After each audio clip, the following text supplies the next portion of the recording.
All right, what's happening? What's happening? What's happening? I'd like to thank y'all for joining me today. Turn that up a little bit. Make sure that's not all the way in the way. What's going on? What is going on today, y'all? I'm happy to be here. I am so happy to be here. What's happening, y'all? What's going on? How the hell y'all doing? Shit, I'm doing fine. You know, yesterday, yesterday I found my chicken. I had a black chicken. The chicken ran away. I don't know where it was. I thought something got the chicken, and then I found the chicken yesterday. Since it was a black chicken, I named her Harriet.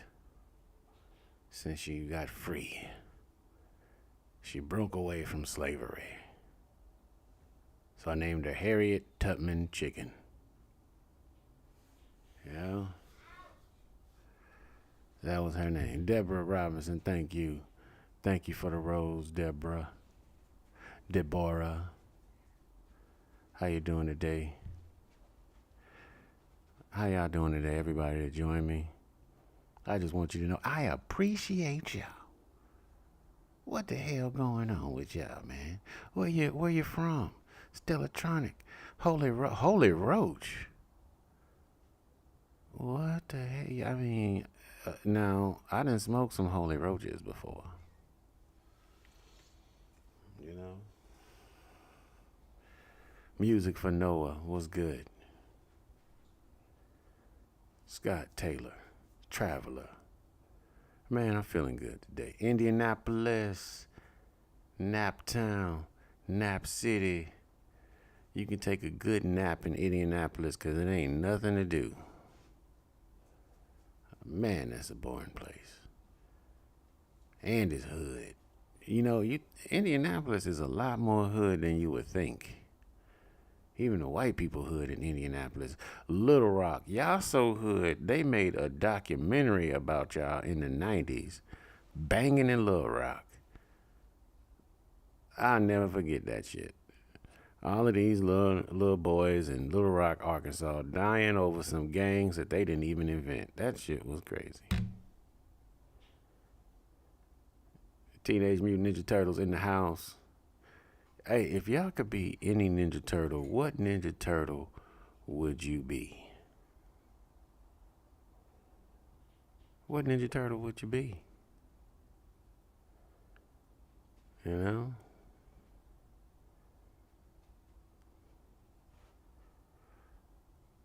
Everybody want to say Michelangelo.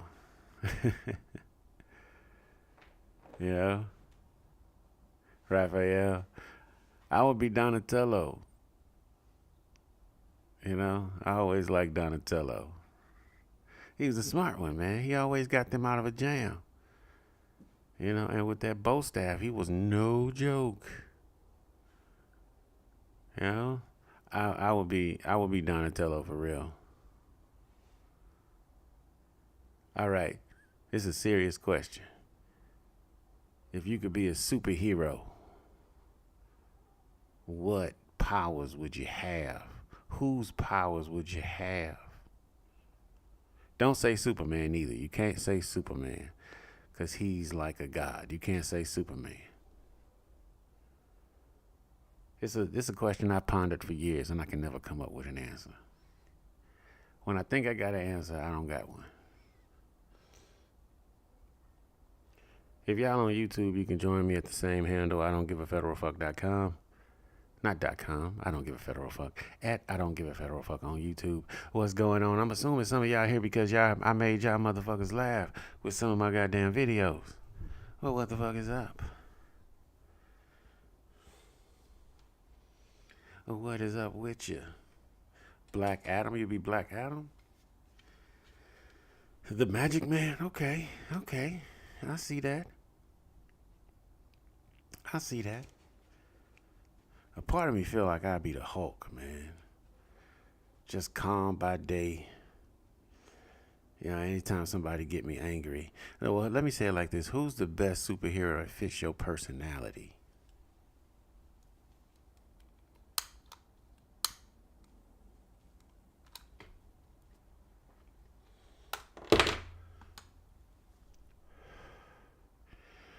There's this comic book hero called Supreme.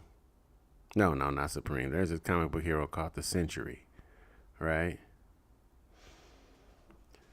And the Century, well, he's bipolar. He's crazy as hell. And he normally got like the power. He normally got the power of a billion exploding suns. But most of the time, he spent his days drunk and chilling. Now, while I'm not drunk, I'm probably high, but he really don't like to turn into a superhero because as soon as he becomes a superhero, another part of him comes up somewhere in the universe, and that's called the void. And the void is a part of him, and it's pure destruction, and eventually he has to fight the void, you know? So sometimes he doesn't want to become the Century because the void comes. And for me, it feels like sometimes when I'm really on my shit and I'm being Superman or I'm being the Century, I'm moving with the power of a million exploding suns. There's another part of me, a dark part of me, bad habits, all of these different things, indulgence, gluttony, all of these things come out. And I have to fight that at the same time I'm doing my super shit. So I would say the Century. I like him. And I also met the creator of that character. You know?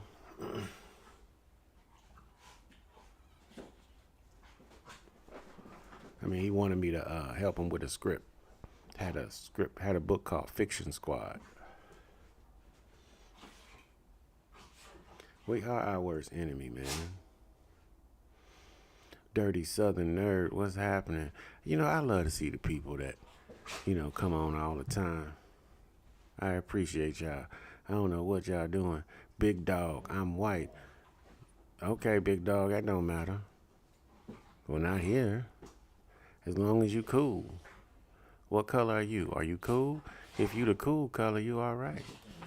And every color is cool. As long as you be cool, we all right. Why these dogs want to fight as soon as I go on live? Hey, can y'all take that outside? I mean, god damn. What's up, man? What's happening, Sean? You know what I'm saying? Sean got a badass mustache, man. He got like a mustache and a pirate goatee. That's a badass, man. You don't want no part of man that got the pirate goatee. That pirate goatee is deadly. You know how many women he got with that pirate goatee? Just panties drop as soon as they see it. For some reason, women like pirate goatees. Play Borderlands on the Xbox. I don't play video games, man. They take up too much time. I like them too much.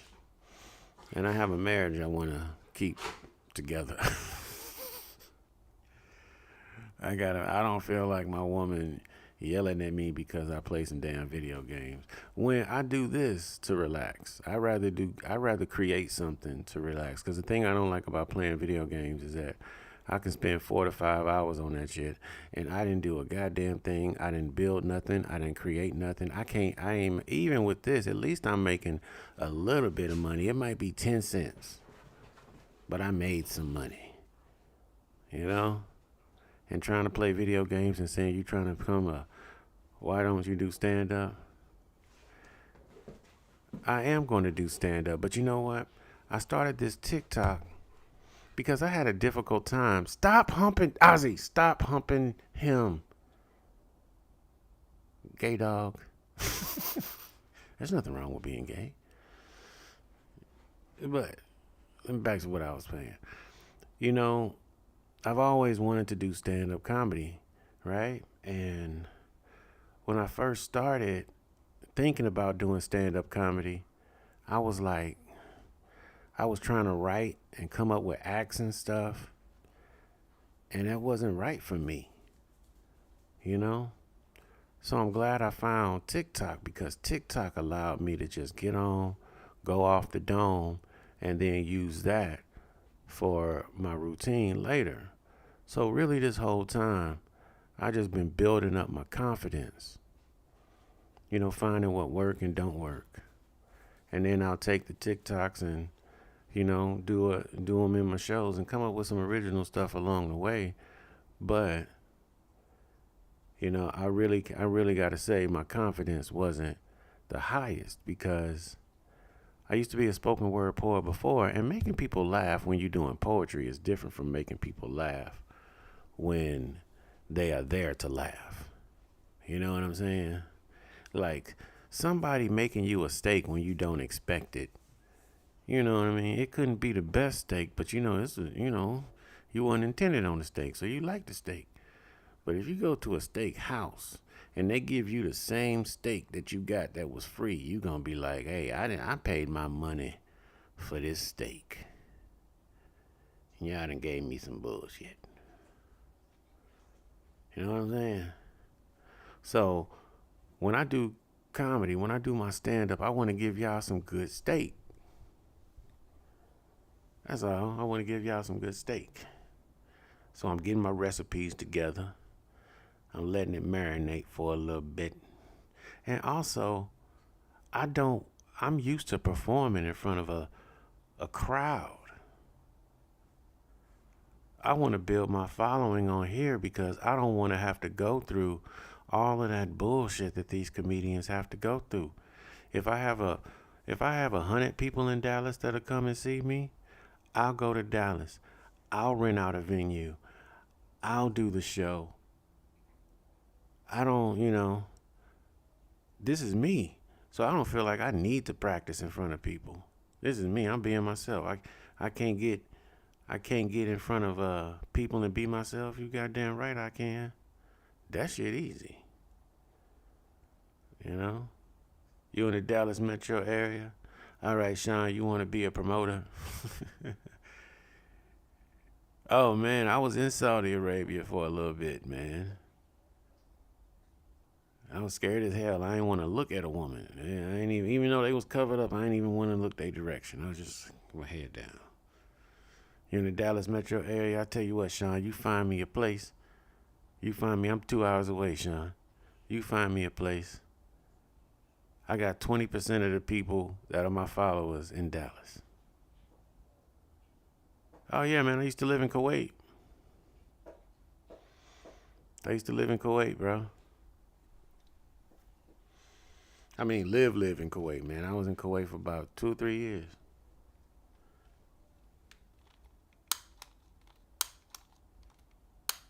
Right.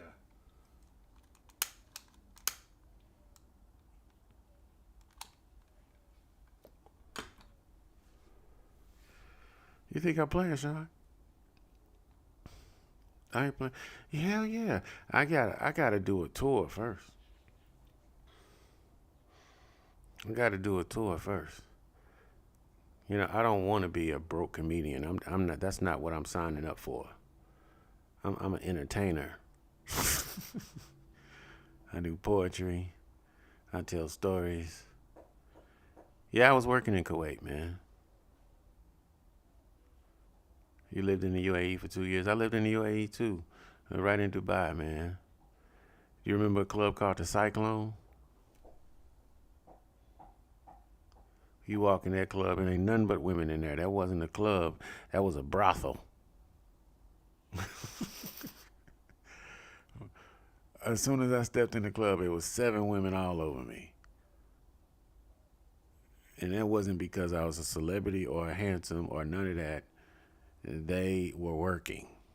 Yes, you know what I'm talking about, the cyclone. You know what I'm talking about, Russians and Ethiopians, Somalians. It was like a box of crayons in that motherfucker. Is my nose clean? All right, my nose is clean. They had me doing this shit for about a half an hour yesterday, just booger all in my nose. It was like I was interviewing my booger. How you doing today, sir? I'm quite well, thank you. Hey, you know, anybody ever have some shit with them at the wrong time, like a piece of spinach in their teeth on an interview? You know? One time I was in a rush to get out the house and I wore mismatched shoes to an interview. Thank God they was black.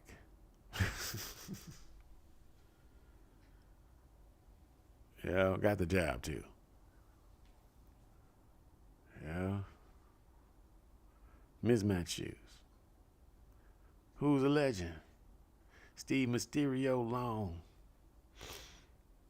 Yeah.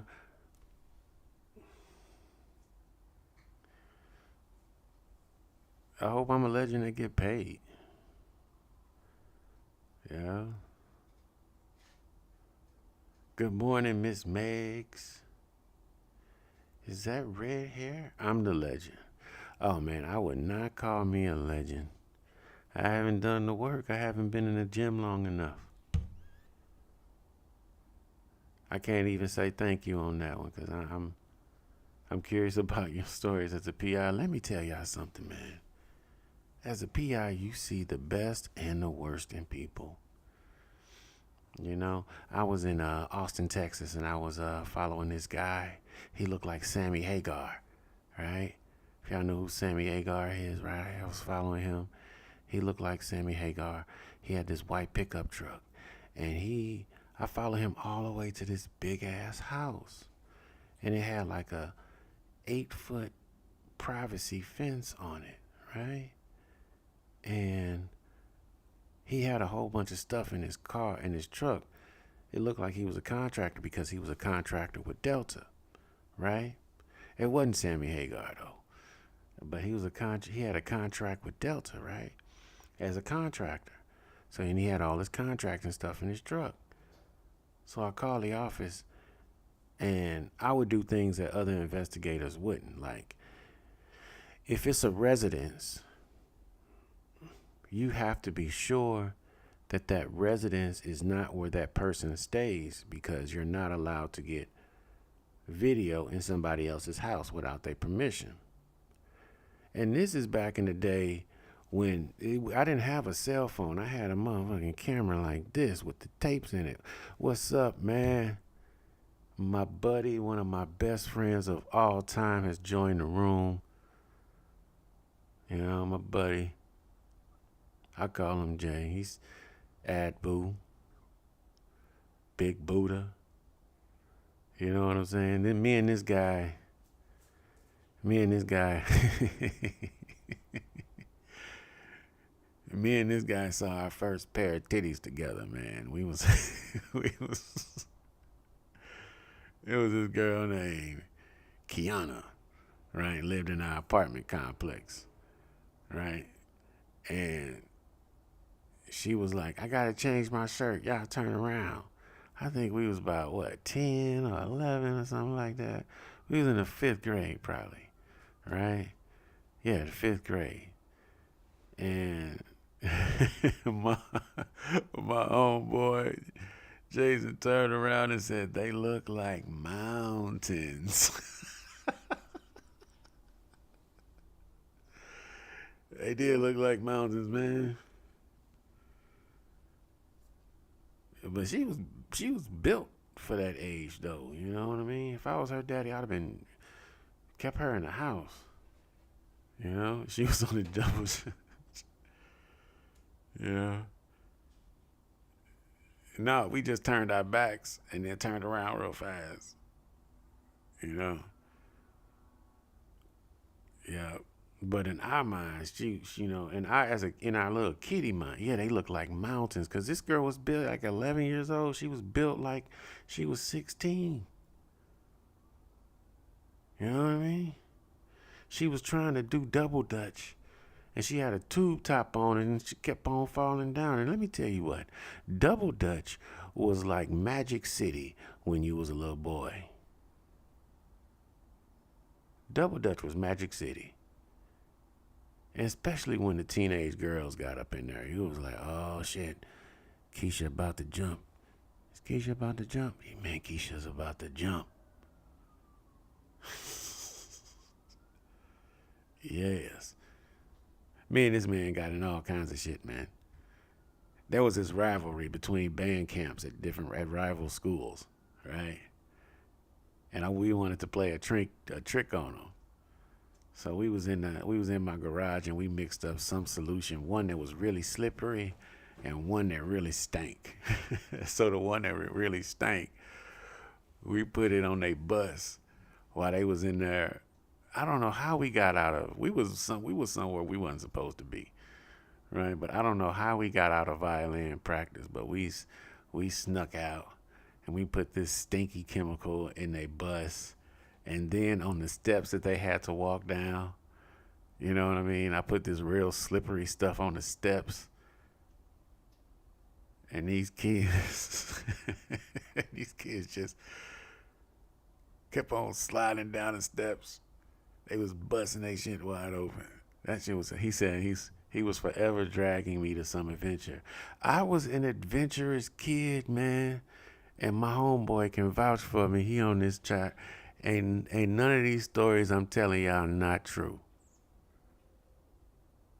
Because he heard me tell him a whole bunch of times too. You know? Matter of fact, my homeboy, you know what I'm saying? My homeboy had his daddy was terrifying to me. His daddy said 2 words to me my whole life. I knocked on the door and I said, is Jason home? He said, they gone. He looked just like that too. And I said, is Janine here? They gone. Sir, do you know when they gonna get back? They gone. And I understood later on, my homeboy said he was like working nights or something. He was real tired, but that shit was terrifying as a little kid. Me and my boy, man. You know, we lost our friend last year. He died in June. It always feel bad to call him a friend. He was my brother, you know. And Kadesh David Daly, we called him Toffee Man. You know, I tell you what, my partner Jason moved out when we was around the 4th or 5th grade, right? And my homeboy Kadesh just slid in there. Right, because I was missing my boy Jay when he left. It was a lonely place, you know? Yeah. But me and Kadesh, we used to go on these adventures. I remember one time, the trash cans in the park used to be these these barrels, right? You know, those oil barrels, right? And we tip it over. We ain't even clean the motherfucker out. It was just empty. And we smelled it, and it didn't smell. We was some nasty, nasty boys. When we pushed this trash can up, it was steel oil drums, right? We pushed that up to the top of the hill, and our school had this really, to us, it felt like it was the biggest hill ever. Right, we used to sled down this hill on our trapper keepers and shit in the wintertime. Right, you guys were doing that. You guys were crazy doing that. So we pushed this steel oil drum up a hill, and we got in the trash can and rolled down at me. But we couldn't stop. We rode all the way down the hill, all the way onto the asphalt, and crashed into the school. Right into the school steps where we used to come out the gym. Man, and I couldn't get. You know what? You should have did that with us, man. It was the time of our lives. It was better than Six Flags. We only got minor concussions. It was worth it for the memories. And we went home smelling like trash and shit because we did it more than one time. We was doing that shit for like an hour. I probably had E. coli all in my hair, salmonella all on my. Shit was terrible, but awesome. You know, hold your friends tight, man. Hold your friends tight. There's nothing more special than the friends that you grew up with. You know, me and this man been friends since like the first, second grade, man. You know? And you know his sister was a rat. She was a snitch. And I'm sorry, man, I gotta talk about your sister. That little girl got me in more trouble than a motherfucker. She told my mama everything. She had my mama on speed dial. I remember this one time I watched Midnight Run with Robert De Niro. And it wasn't the first time I heard people cussing, right? But it was the first time I heard the artistry of swearing that came out of Robert De Niro's mouth. The way Robert De Niro cursed, it was just different from the way everybody else cursed to me. And he called Charles Grodin a motherfucking piece of shit. And I never heard that elegant combination used before. I was like, God damn, what is a motherfucking piece of shit? That was like because to be a motherfucker was one thing. And to be a piece of shit was another thing. You know? So for you to be a motherfucking piece of shit, you know what I'm saying? You worse than a motherfucker and you worse than a piece of shit. Right? This shit blew my mind when I was a kid. So we had this maintenance man called Mr. Pack, right? And Mr. Pack used to get on me all the time for climbing over the fence. You know what I mean? Because they stayed in another apartment complex, which was right, you know, about 10 feet away, about 20 feet away from my house, right? And I used to jump the fence to get there. He used to be, hey, don't be jumping on the fence. And then, yeah, I'm going to tell your mama. And I was a little badass. I wasn't a badass kid, but, you know, I spoke my mind. I was like, you ain't going to do nothing. And, you know, I was climbing the fence and we used to walk on now this is how crazy we was. We used to try to walk on the top of the fence. I used to walk on the top of the fence, y'all. I had no fear. And Janine was like, get down off that fence. I'm going to tell your mama. I was like, tell her then. And I'm going to tell Mr. Pack. And then she went, and I was like, well, tell him then, you motherfucking piece of shit. And her mom went, oh, I'm telling your mama. And she ran. She ran straight to my mama's house and told my mama. And to make it worse, my great uncle was a pastor. And my mama said, what you say? Oh no. I said what you say. I called her a motherfucking piece of shit. What'd you say? I said motherfucking piece of shit. And my mom didn't spank me though. She took me in front of the reverend, the pastor, my uncle. And he told me I was going to hell for doing that. I gotta repent. I was scared as a motherfucker. And then my mama had this movie called,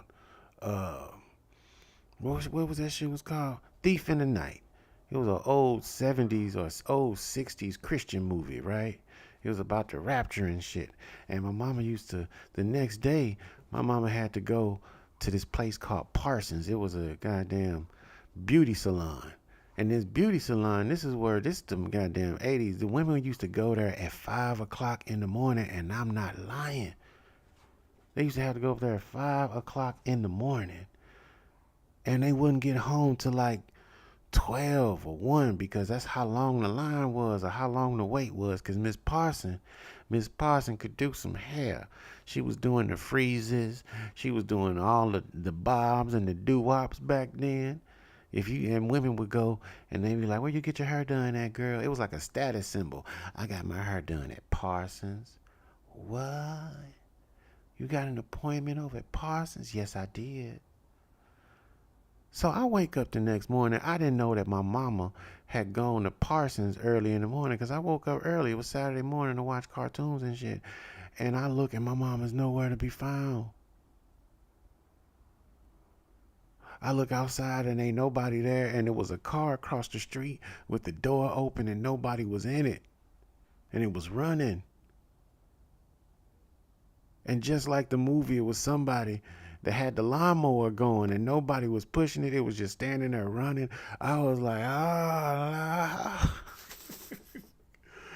the rapture that happened.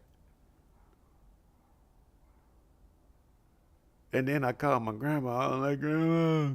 And my grandma answered the phone. And you know, my grandma was wild. I don't know if she got to go to heaven or not. I'm like, Grandma, the rapture happened. And then she say, well, what am I still doing here? And I was like, oh, okay.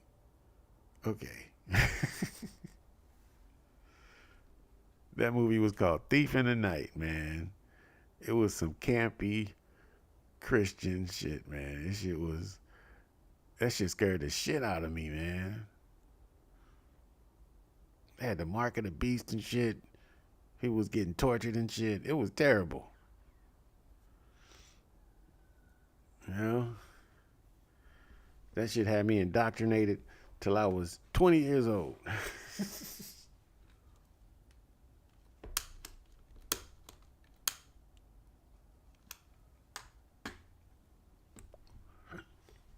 You say, I wish we all been ready.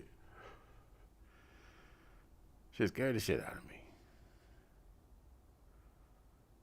You know?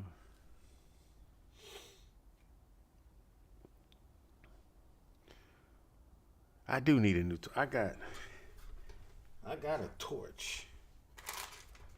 I don't know what my torch is, but I need to put some gas in it. That shit's a torch for real.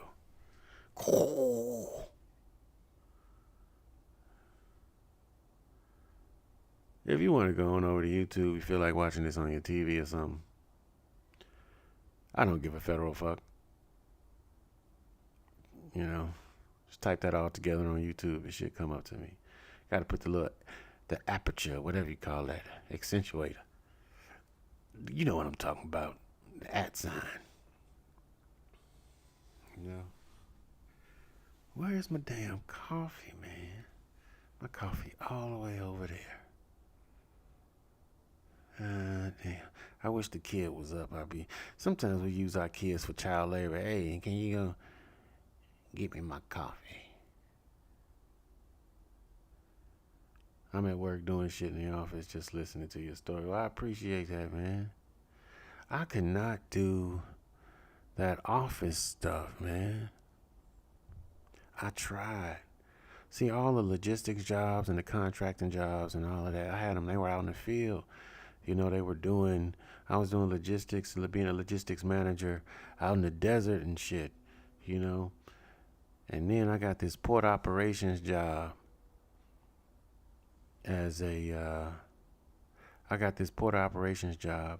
with this global timber company called Arauco. And I didn't know at the time that all the goddamn timber wood and all of that stuff, the wood that we use at Home Depot, that comes from Brazil, from this company. You know? Man, I was at that shit for like 3 months, man. I ain't even make it past the 90 days. Because at some point in time, I just stopped giving a fuck, man. The job was just answering emails all day. They told me I was gonna be traveling and shit. I wouldn't be in the office that much. That's why I took the motherfucker. You know? I'm just answering emails all day doing material expediting. I'm like, what the hell? Why I gotta, you know? Shit sucks. Can't go outside. No wonder why people are miserable, man. Who wants to work in a fucking office? And then when these people work at home, they're like, you know what? We need our employees back here. Motherfuckers was more productive at home. What's that stat? People was twice as much as productive when they got a chance to work at home, and they don't got no windows. The whole work severance is just like how that shit is, because you got a work personality and then you got your real personality. And what I had trouble doing was separating my personality. I was told to always be myself no matter where I was at. And that's not necessarily the right thing to do in corporate, especially when it's all white folk around. Now, I couldn't keep my tongue. Somebody say some dumb shit, and I was like, that's not really how things go, right? You know what I mean? I didn't hold my tongue, and in the corporate world, you gotta hold your tongue. If the boss say something stupid, I'm like, that don't make sense. Can you make that make sense to me? I don't get it. What you mean you don't get it? Okay, our policy says to do this, but you're telling me to do that. That doesn't make sense. So explain it to me. Well, I mean, your job is to not just tell me what to do, but also explain what you do. You know? Man, I don't care. I don't care about getting in trouble. I was like, okay, do you want a leader or do you want a follower? Do you want somebody that's gonna, make some decisions when you need them, or you gonna wait for, or you want somebody to just be a robot and do what you tell them to do? You hire me for a goddamn reason. You know? Everybody wants servants. That's why they give you a severance. I don't know, man. So, because when people become a boss, they act like they not a fucking person no more. Like, bro, you really work for me. And when I was a manager, I had my own third-party logistics company. It was called Lumpers, and I had these guys that worked for me, right? I didn't even look at it like they worked for me. I worked for them. As a manager, your job is to make sure people can do their job as easily and effectively as possible, and you got to create and nurture an atmosphere in which people feel motivated to work. It's just not about getting people to meet their deadlines and all of that shit. It's a personal relation. You around these people more than your family, and you don't know each other.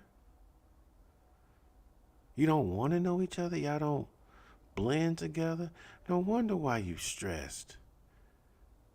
You don't like the people you work with.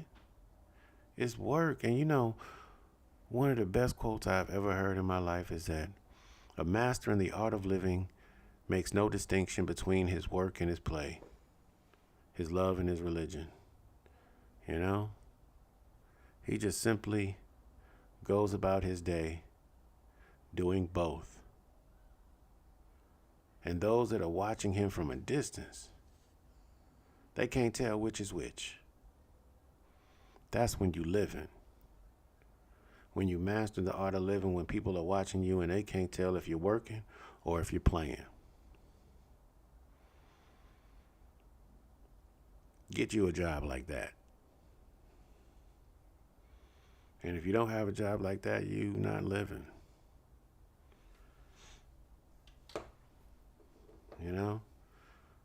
When people look at you and they say, man, is he working or is he having a good time? I can't tell the difference. I think Aldous Huxley, I believe. Just Google Master of the Art of Living quote, You'll see it.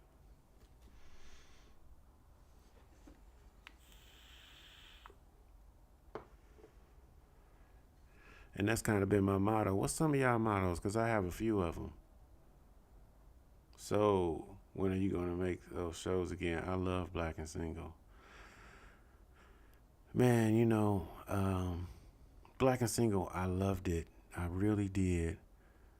But I had my next door neighbor. He was kind of my mentee. He was my director of photography. You can see his name on the credits. His name was Jay Jackson. Brilliant kid. He reminded me of myself. Like if I didn't join the army, he could paint. He could play the piano. He was a brilliant photographer and videographer. And on that episode where we shot the court scene, we had a get together at my house. We had a little drink there, a little smoke there, right? And we were all tired, so this thing we wrapped up early, like 10 o'clock, because we were shooting for 12 hours, right? And at 3 a.m., that little boy jumped off a bridge down the street.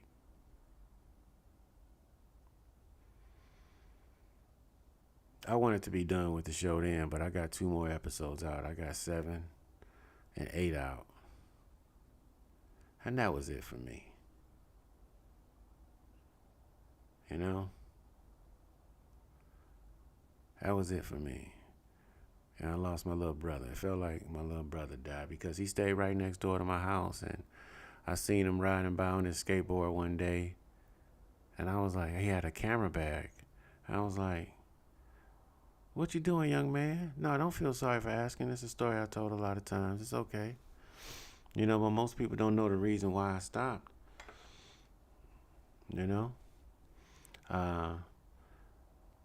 I saw this kid riding with a camera bag. I'm like, that looked like my camera bag. I was like, what kind of camera you got in that bag, boy? He was like, I got a Canon 7D. And I'm like, this little motherfucker too young to have a Canon 7D. Like, how you get one? What you do? He said, I shoot music videos. And then he showed me his content. I was like, this kid is good. And he made music. He was he was the most talented little motherfucker I ever met. Right? Classical pianist. This boy was bad. He taught me how to use my camera. He was a good kid. His mother had a terrible name. His mother's name, y'all gonna think I'm lying. His mother's name was Economy. Economy Jackson. Not spelled in a different way, but economy, like the economy of the United States of America. I didn't know what to think about that one. And I'll talk beautifully about black girls' creative names, but you just can't. I like the creative names, but economy, that is a terrible name to give your child. But she was a sweet lady, though. And I was so sad that happened to her. But that was a terrible name.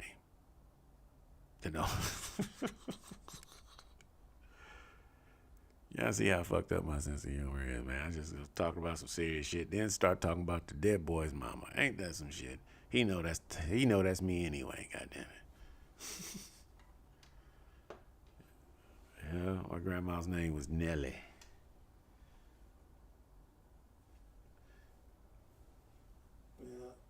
Don't I got another torch on me? No, I don't. God damn it. Good afternoon, Just My Thoughts.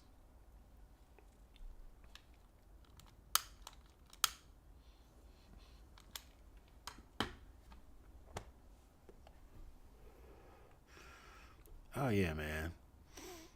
Yeah, I healed from that whole situation. To make it worse, Since his family was obviously upset, right? And we were a house of artists. We were all good people, right? We were looking after this young man like he was our brother. But they wound up trying to blame me and us over there. You know? I'm like, what was y'all doing over there? I'm like, the young man was having a good time. I don't know. Did he drink over there? Yeah, he took a drink. He's 20 years old. Let me tell y'all what. His people was plugged into the city, right? I get a call from the police station.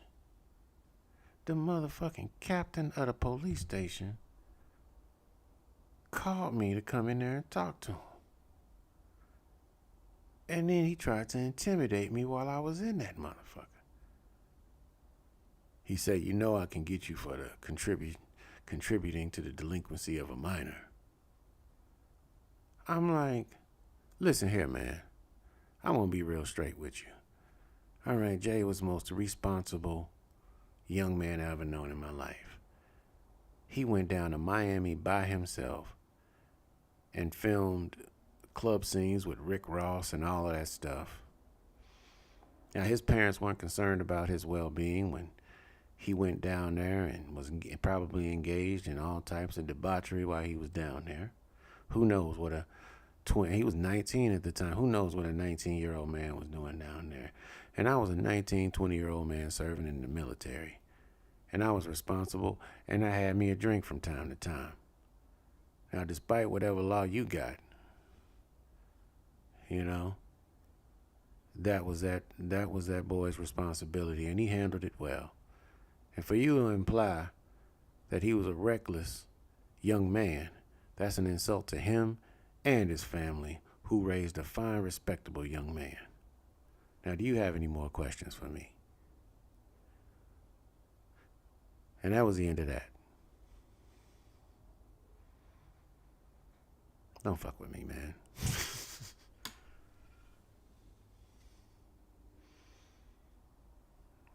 You know what I'm saying? You've been watching your lives more than Hulu. Hulu, like, after a while, you get tired of watching that shit because I feel that people are overstimulated now. Like, you got so many options. This shit is worse than cable. When we used to have them 60 channels, and it was like, man, it's 60 channels, and I don't know what to watch. Now you got like 4,000, all with different shit. You got amateur shit, you got independent shit, you got blockbuster shit, you got regular movies, you got old movies, you got new TV shows, you got foreign TV shows, you got foreign movies,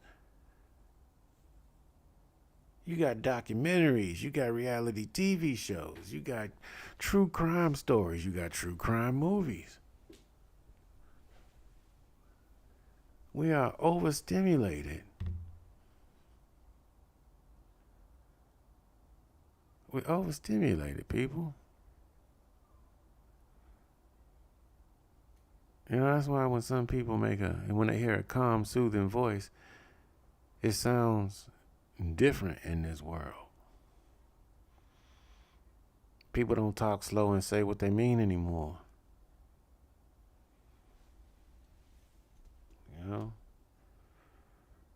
I may not like, some of the other racist things this man said, but John Wayne said, talk low, talk slow, and don't talk too much. That was his advice for being a leading man in Hollywood. What's your advice to the young generation to guide them right into becoming men?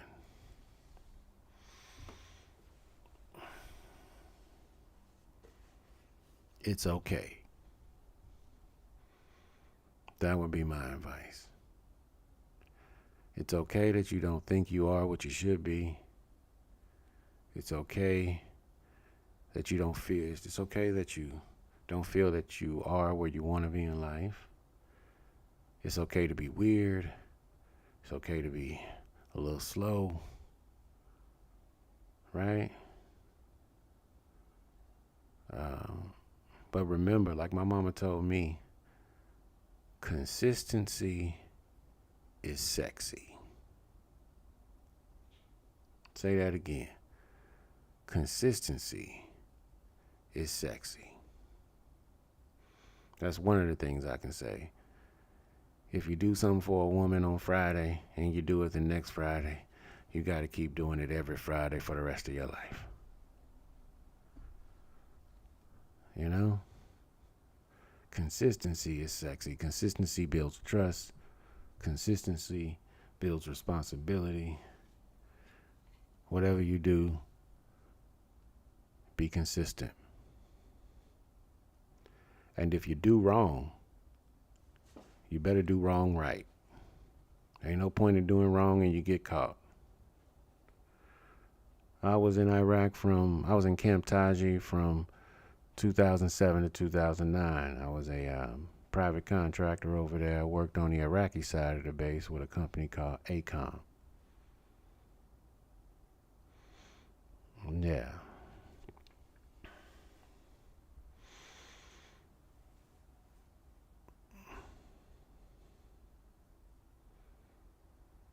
I also had a job over there where I had to, be along with those dangerous ass logistics convoys that got hit all the goddamn time. Well, you was there in 0405.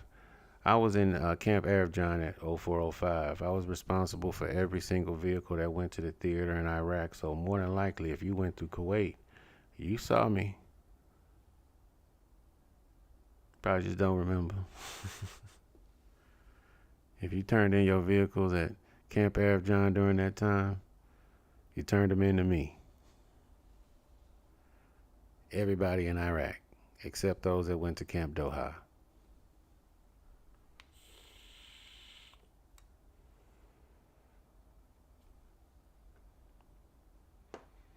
Yeah. It feels like I had many lives, man. I lived a lot. One thing I can say about this life, somebody told me another wise thing for a young man, right? Another wise thing that a young man should know. Pay for experiences and not things. I'll say that again. Pay for experiences. Value experiences more than you value things. Because things get old. Experience doesn't. Things get old. Experiences don't.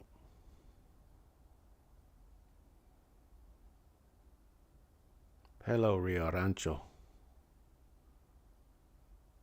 You know why you should pay for experiences more than things? If it costs you $20,000 to get that really nice car, man, you better get you a $7,000 Prius and spend that $13,000 to travel around the world. That Prius will run just fine. That other shit is for your ego.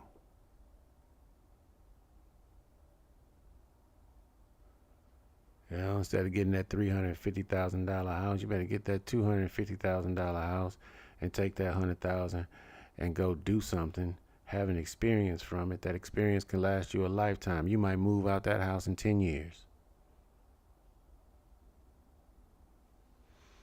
And money equals freedom.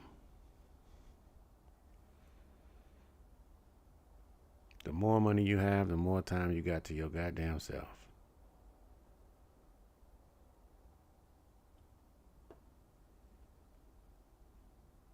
It don't matter how much. If you start off, my uncle told me take $100, just $100 out of every check. That's the minimum. But $100 out of every check, put it in a mutual fund. I did that when I was in the military. By the time I got out the military, I had enough money to make sure my transition was really nice. I didn't have to worry about getting a job immediately. But I still got one down there 30 days before I got out the military.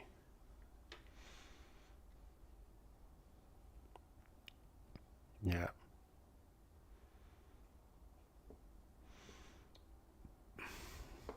I used to not like to do lives because I felt like I had to be on it all the time. I felt like every second I was on this live, I had to be fucking funny. And that shit's tiring, man. You know? That shit's tiring. Para-Naomi. I was about to say Paranormy. Paranorman is an awesome movie. If you haven't seen it, watch it with your kids or watch it by your damn self. That shit good. Anybody else like watching kid movies?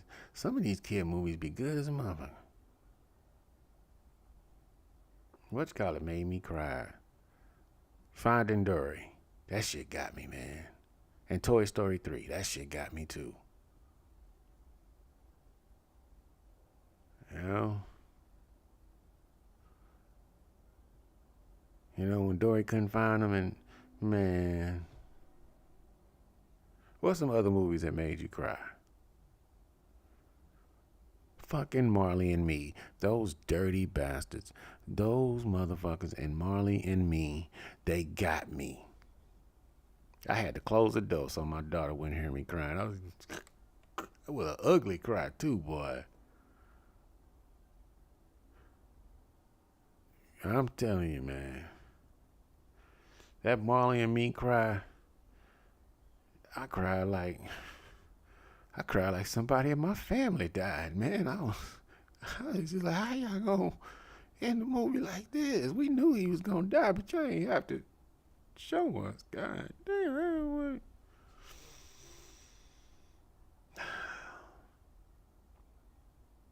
I just can't.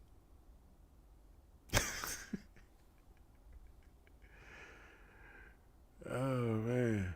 American Tail. Oh, man. American Tail. Yes. Yes. Yes. Marley and Me shook me, man. And you know another movie that shook me, man? It was a movie that Simon Pegg did. It was like Hector and the Pursuit of Happiness or something like that. That goofy ass movie got me, man. That shit got me, man. You know? Fox and the Hound. Charlotte's Web. You just watched that? What'd you just watch? Hector and the Search for Happiness?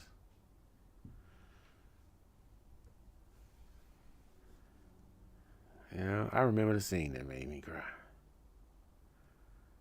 When he was running from the African drug lords. And he found happiness right there. For some reason, I was going through a tough time. That got me. And BoJack Horseman. BoJack Horseman made me cry one time. I don't know what the fuck was said. I can't even remember the shit. Like, why am I crying at this goddamn bullshit? Oh, Up. Yeah, Up got me at the beginning. How a movie gonna make you cry at the beginning, bro? Ain't they supposed to say that to the end? Yeah. Movie make you bawl in the beginning, like, yeah, and then, you know what? Let's get this crying shit out the way.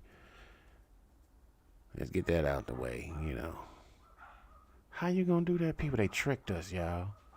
And then they show them Pixar shorts at the beginning that make you cry too. That Kung Bao or the Bao movie where the lady made the dumpling or some shit like that. That shit, she was wrong. They was wrong for that shit.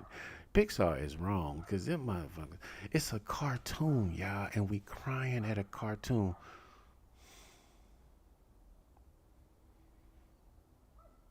When Mufasa died, man, I'm getting goosebumps about that. That's bringing back past trauma.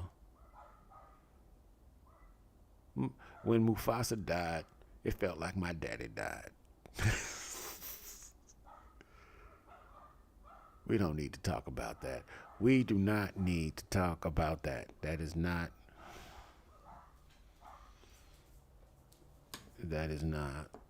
important. No, you cannot go outside and bark at them other dogs. No.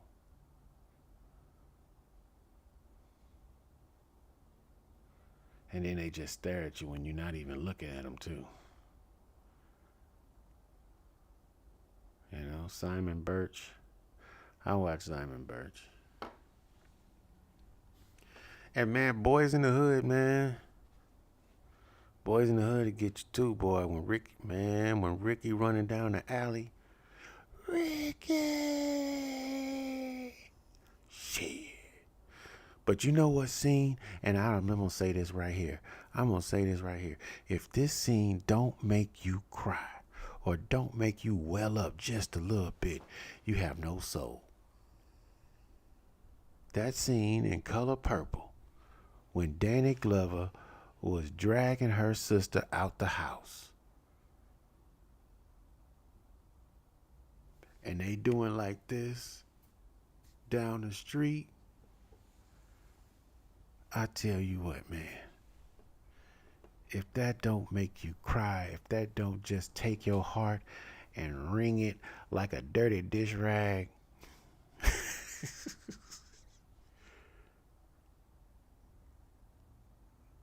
you ain't human. You're not.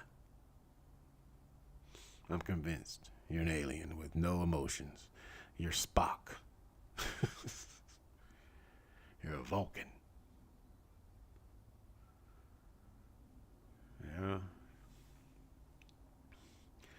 Yeah. Color Purple to me is a microcosm of the black experience.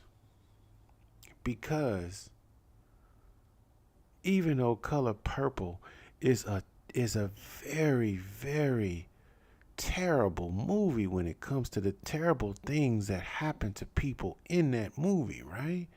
Some unspeakable things happen to the women in that movie, right? But black folk joke about that shit like it was Coming to America, man. Only black people can make domestic violence funny as hell. You told Harpo to beat me. Only y'all don't get. We had to laugh at slavery, y'all. You think we was up there crying all the time? That's why they thought we was cool with it. We had to laugh at that shit. Sometimes this shit gets so fucked up that you can't do nothing but laugh at the shit. That's why they thought we was smiling and happy all the time. We had to laugh at that shit. What we gonna do? That's where they get that myth of the happy slave from, because we had to joke to keep from killing everybody.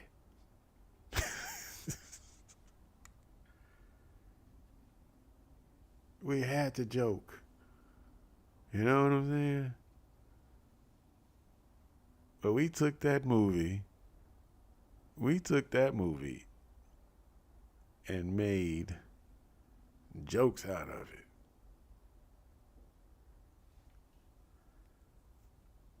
You know what I'm saying? Just like we take our situations now, we make jokes out of it. Some terrible things. Jokes out of poverty, jokes out of drug abuse, jokes out of a whole bunch of things. Because what can you do but laugh at the shit? What else can you do?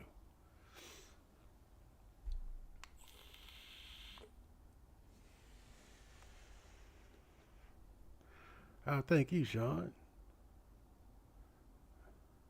Oh, it's about lunchtime in Dallas. Yeah, Sean about to go to lunch. Breakout singing for no reason. You know?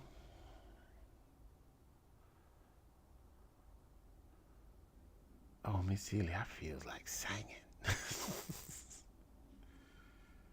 Yes. Now, he's thinking pho today. In St. Louis, they still say pho. They don't care that it's pronounced pho. One thing about St. Louis people, they might know how to pronounce something, but they don't feel that pronunciation is worthy of the attempt. So they call it pho. My mama called it pho. Daddy called it pho. I'ma call it pho. Pho don't even sound right. Pho is right. Yeah, when you've been saying pho your whole life and somebody says pho, I don't see a A and an H nowhere in there. Well, that's how they pronounce it over there. Are we over there? Are we over there? No, we over here. Pho.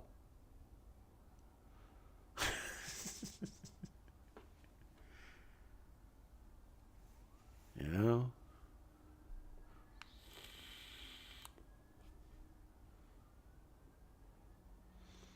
Pho, y'all. Dirty Southern nerd. I tell you what, it's hard to be a Southern nerd, man. You smarter than everybody. You smarter than the mayor.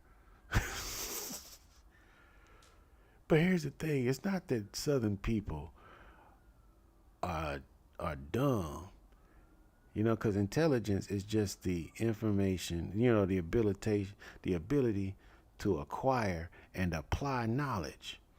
Southern people are very intelligent.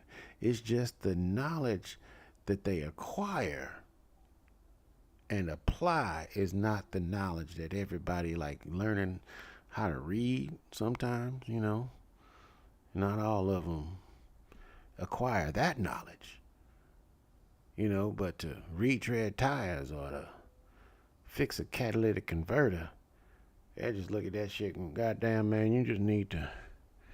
we just need to, corrupt the axle shaft and then go down there. Goddamn John Boy got the same goddamn part right there, man. We just go over there and get that goddamn part. And then, we come up there and you don't even need nothing over there. You just put an old can of Coke on it, man. It'll clear that shit right on up, man. You know? Shit. Now they are fucking vastly intelligent like that, man. A redneck can build a rocket ship out of a Ford truck and a can of gas.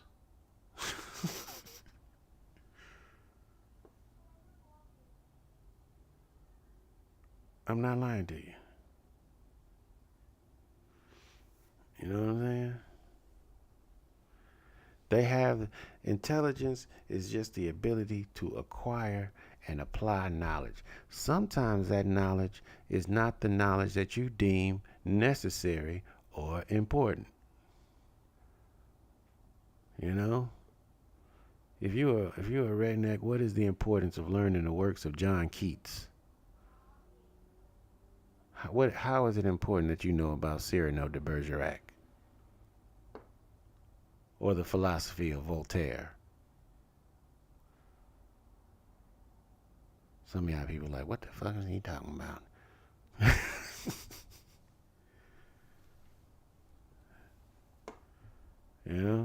I learned to build computers from my uncle, right?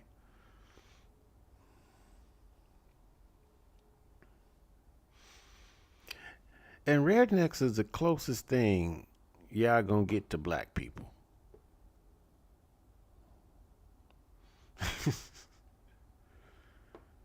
Because they got that shit from black people. Because they was poor, so they had to live around black people. They had to shop at the same grocery stores. And the ones that was mad and racist are the ones that they was just mad that they was poor.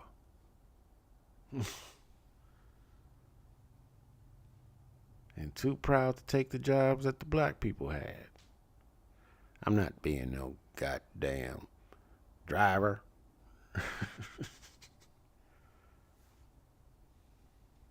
I'm not mopping nobody's floors,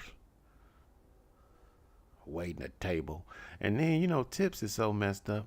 Tips is so messed up when they didn't used to tip when it was black people at the restaurant. But as soon as the economy got bad enough where them white people had to go and become servers and waitresses and shit, then they start tipping the motherfuckers. Ain't that some shit?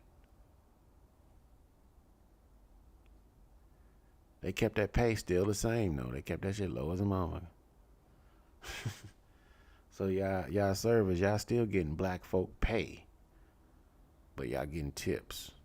And that rule as far as why y'all wages is so low as a server, you think racism for that? Just thank racism. Ain't no other job in the country like that, but you thank racism for that. And people say racism don't affect their daily lives. Ask any server that would rather be getting paid a nice, decent hourly wage.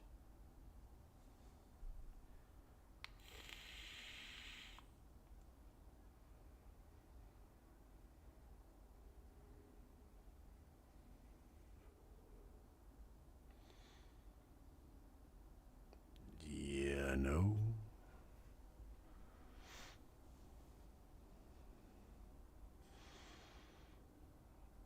Yeah. I like doing this. It makes me feel like I have a radio show.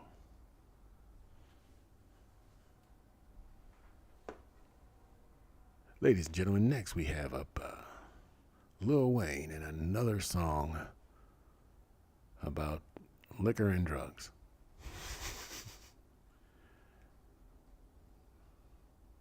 What do I do? Nothing. Not a goddamn thing. Right now. You know?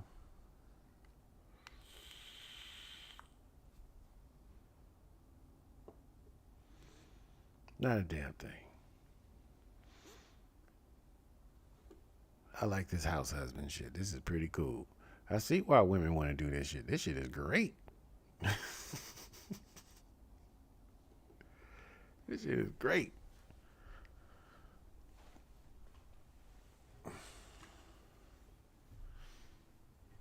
Now I'm going to school to be a computer scientist. I decided to get another career. You know? So I've been a private investigator, a logistics manager and specialist. I've been a bartender. I've been a filmmaker, screenwriter, spoken word artist. All of these I got paid for now. Artist, you know. That artist time was pretty rough though, man. Goddamn, I have to admit, people do not buy art, bro. No, this shit. Everybody saying this shit is dope. This shit is dope. I done had this shit for a long motherfucking time. And you know how many people told me that shit is dope? But you know how many people wouldn't even want to spend $200 on it? They say it's dope until it's time to spend money on a motherfucker. But I get it though, man. Art is not a necessity, man. Art, it hits somebody's heart, then it becomes a necessity. When you see an art piece that really hits you, really affects you, you gotta have it and you don't know why. But it make you feel something, you know what I'm saying? Right? You feel what the person who created that feels. And that's why AI art, it might look beautiful and everything like that, but it doesn't come from feeling. And you know, another thing about art, it's not just about how good the art looks, it's the story behind it. People don't buy art, they buy the story.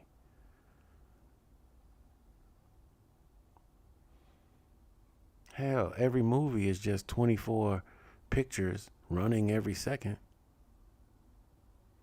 You're just looking at photography really fast. That's it.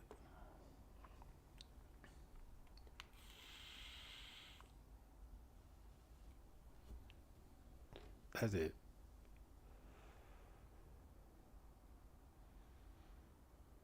You know?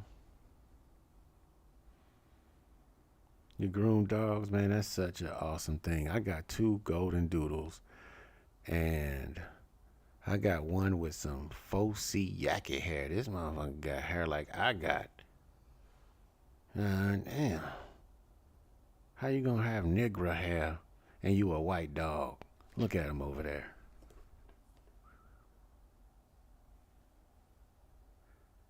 Yeah, I see him. Can y'all see his ass? Where you at? There you go. Wait. I can't move the camera. Where the? There you go.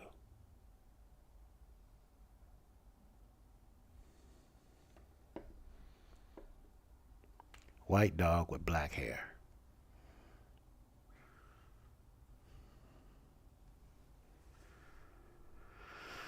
You miss old school Disney films when they drew frame by frame? Yeah. But you know what? It's not to, now AI art is going to change the whole art thing because you're going to have AI being able to animate with the same quality or better than Pixar movies.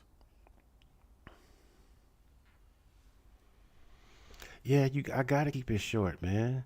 Cause his hair drags everything in the house. Sticks, bushes, bugs. His hair is like Velcro. Oh yeah, I appreciate how you can sit on the couch but on the sheet. Yeah, you gotta sit on the couch, man. You know? Put the sheet down, you good.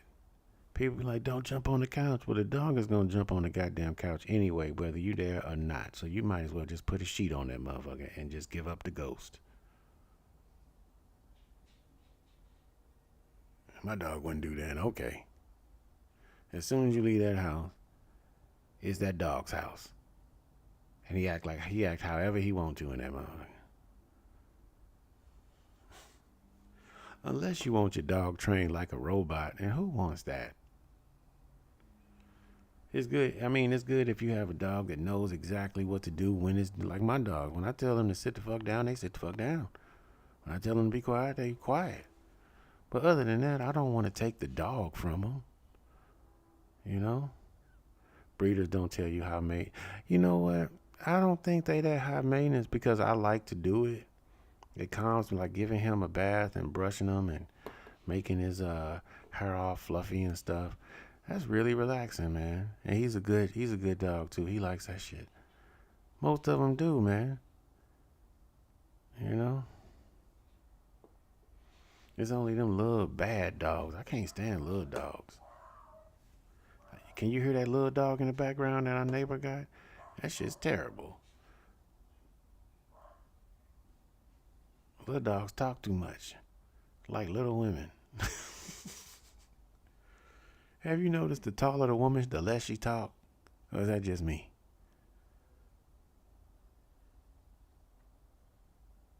Is that just me?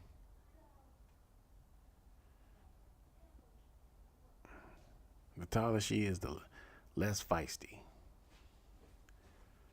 Uh-oh, somebody's awake. Oh, you're awake and your face is not crusty. Come over here. Did you wash your face? Maybe, maybe not. Hey, how you doing? I got you some Waffle House. Yay! All right. Let me go get this breakfast together. I didn't know you were gone. Mommy in there sleeping. Mommy was awake. Come on. He really is awake. I didn't even know. I've actually been awake since. I've been awake since.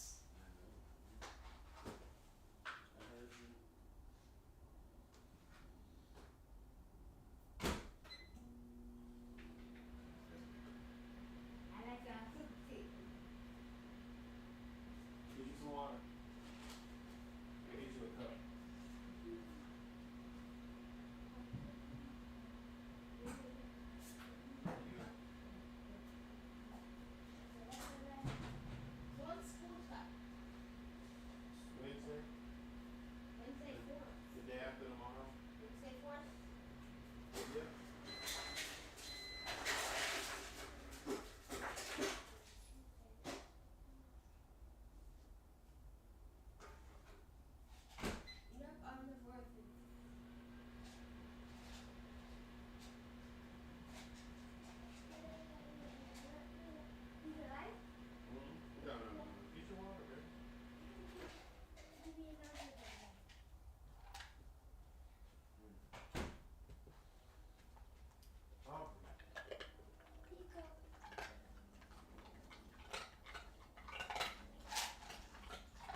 Gloria.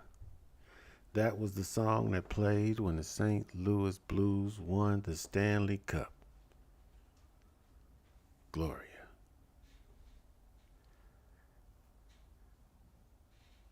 Who got the baddest poster? It's actually a painting, which makes it all the more impressive. How do I take out this nope? Can I turn that off? Drag here to delete. Okay, delete that thing.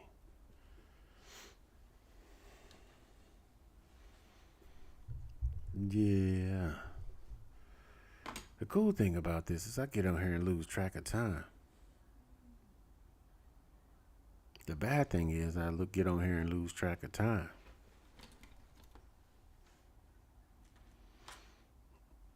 Y'all be having me delaying my chores. You know, talking about interesting topics. Women looking fine. I tell you, man, I'm a sucker for a pretty face. I am a sucker for a pretty face. I am absolutely, you know. And since I'm married now, I can only have muses, you know. That means you just look at them and have them inspire you. You know. That's all you're allowed. Unless, you know, I don't even want to talk about that.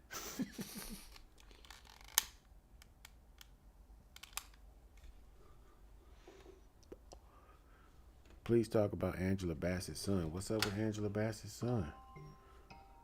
Uh-oh. I can't take that call.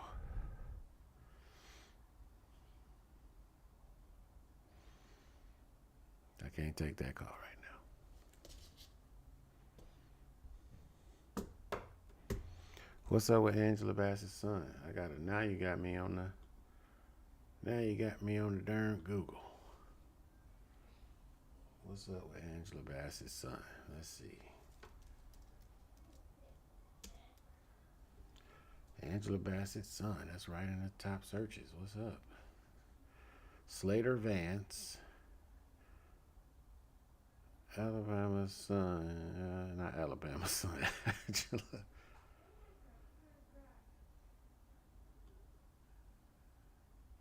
Angela Bassett's son may have killed the trend by bluffing about her colleague, Michael B. Jordan.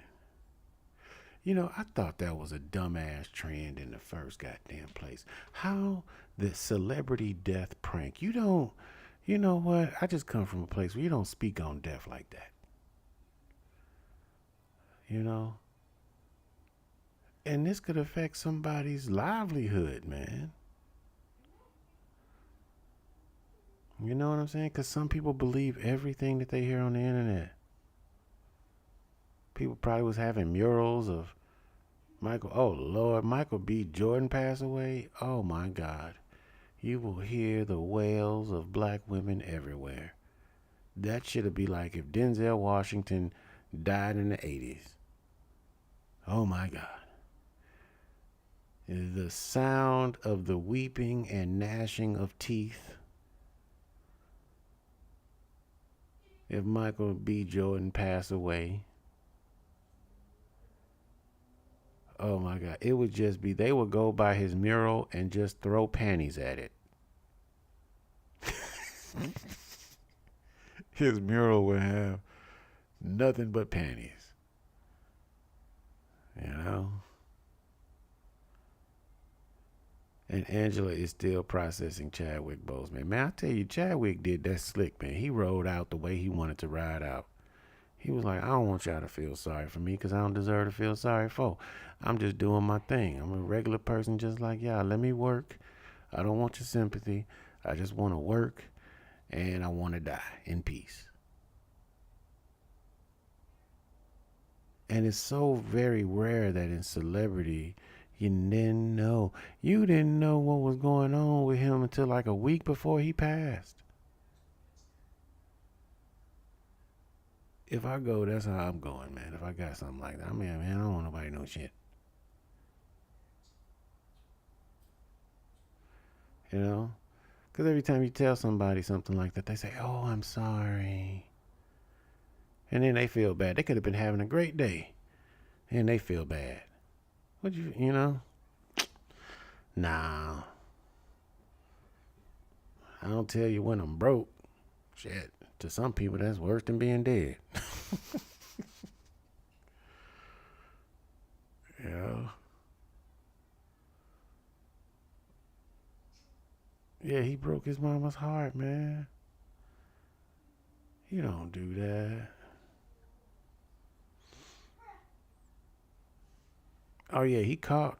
I mean, listen what here. Listen here. Angela Bassett looked like she threw them hands, bro. And that was a hand. You know, because you got certain events where the mama throw hands. It's like the time for the spanking is over, and you getting an uppercut to the gut.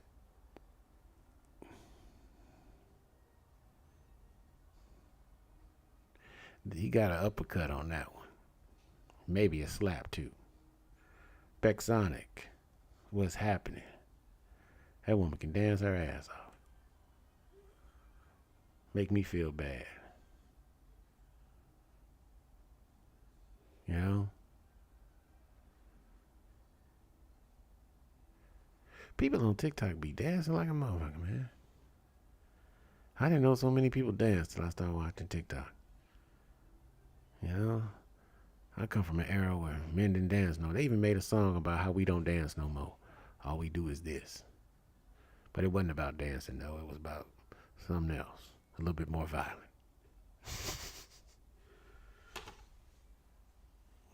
You know?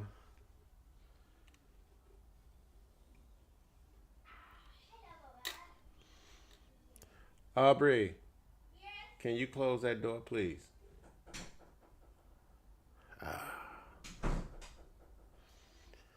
Why is it little kids just like for you to hear them? They just want you to hear them. You know? Can you do that? You shouldn't do that on TV, should you? I'll dig in this hole, mama. I will go up in my nose like I'm looking for gold. Y'all do this shit too. Right in the car. And then you got to get the hook. When you get the hook, that's when you got it, you know? You get the hook, and you can't pull down straight. You got to pull at an angle, you know, because you have to have the traction on the inside of the nose to gain friction. And then you after you get right here, that's when you straighten out.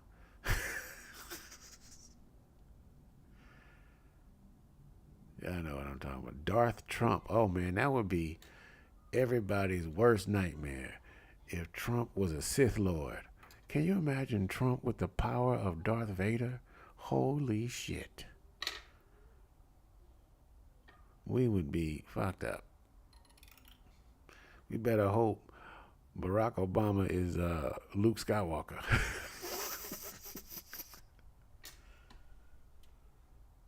Oh man. Hey man, Trump fooled all of them poor people, man. They really believed in that man, and he suckered them, man. I believe Trump is like P.T. Barnum. He was intelligent enough to just, and the people he was getting, they wasn't suckers either. They were some real people that loved America, all of that good shit. But he tricked them motherfuckers, man. And I think that they know they was tricked too. But you ever realize when you get a point where you get tricked so bad you don't got nothing to do. You can't do nothing else but just ride it out and hope the shit get better. Like, you know what? They said that Prince in Africa said that I was gonna get my return. It's been a year, but I'm still holding out faith. You know? Yeah, all the people who donated, who mortgaged it. Come on, man. Come on, man. I don't think a politician should even accept those type of donations because you don't have to be there for the people, man. You don't want putting people in a bad situation. Cause he ain't gonna bail you out your mortgage. But I don't want to talk about Trump or politics.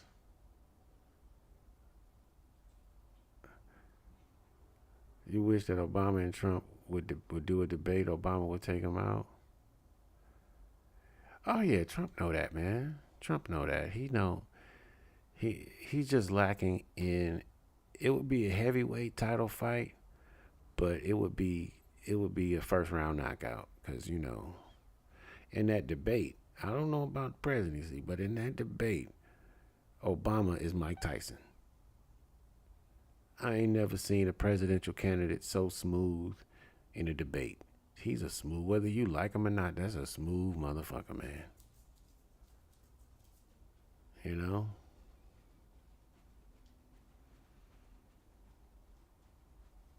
That motherfucker, hey, he's a beast when it comes to that debate, man. You know what? I miss him too. I don't really care. I don't even know all the good stuff and the bad. I'm going to be honest. I really don't know all the good and the bad stuff that he did for the country. I really don't know. I just liked having a smooth motherfucker be the president. Obama could have been a dictator for all I know. I'm like, man, he's the chillest dictator I didn't know. What's happening? He ain't a violent one, is he? You know what I mean? I just like having a cool motherfucker as the president. And the last cool motherfucker we had as a president was Clinton until he did some uncool shit. President that sentencing reform and all of that stuff.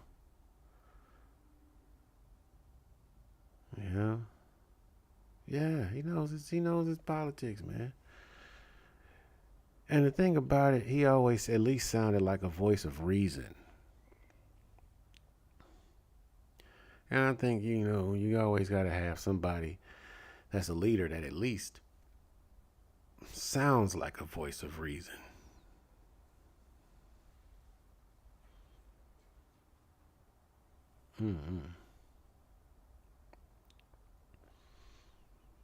Yeah. Always calm, always in control. When Barry O stepped out, hey man, listen here, bruh. It felt like I was watching an episode of Superfly when this man stepped out the goddamn limousine, bruh. You gotta admit, man. You gotta admit, Republican or Democrat, you gotta admit that was a smooth ass motherfucker. And some people still don't like to admit that. Oh well, goddamn, the emails. We ain't talking about no goddamn emails. We talking about personality and charm. That was a smooth motherfucker. And you know what? Trump was a smooth motherfucker too. Now, don't get it twisted. Don't get it twisted, man. Trump is still a smooth motherfucker, man. Because that Donald Trump that you see on TV, you get a totally different motherfucker when you meet him in person, they say. They say he a cool ass motherfucker in person. You know? That shit'll fuck you up. You know? It's only when he doing business where that motherfucker get crazy, they say. Yeah, he smooth as fuck. Hey, man. You gotta be smooth. You gotta be smooth. He was just like this. He's a white Obama. You buy those Trump NFT? I was tempted to buy one of those NFT cards because I was like, I wonder how many idiots gonna buy this card and drive up the value. I was wondering that. I really was. I was like, man, you know what? Let me make a little investment of $100 and see if I can just hold on to this, see if some, Some tender-hearted Trump supporter paid 10 times the price for this motherfucker.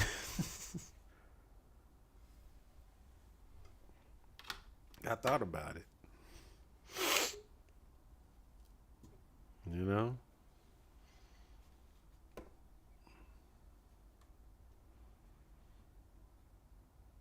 But Trump is just proof. Whether you like him or not, whether you agree with me or not, I really don't give a shit. But Trump is proof that a white man's ice is colder. Grandma used to say, you think the white man ice is colder. Well, his ice is colder because he could do the exact same thing as your black ass and nothing happened to him. That's some cold ass ice. I'll be back. I gotta get my coffee.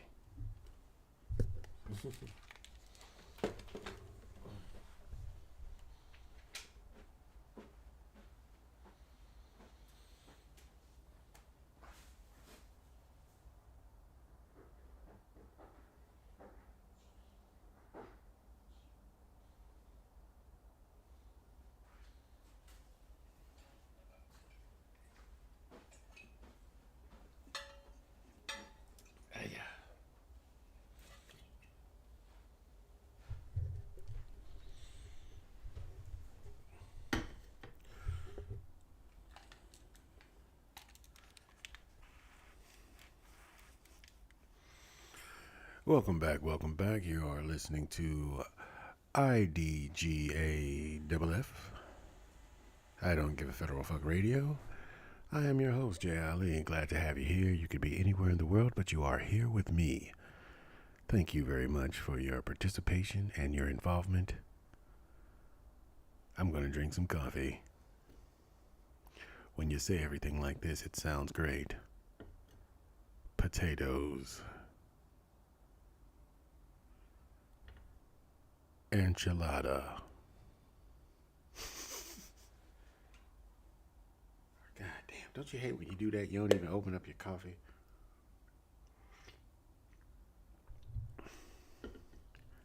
Ladies and gentlemen, I am playing with my microphone for no reason other than I am a big ass kid. You know what, man? It's rare when you meet somebody with childlike enthusiasm. Did I say I was having a baby? Yes, I'm having a baby fucking boy. My first boy, my only son. I might name him Jesus.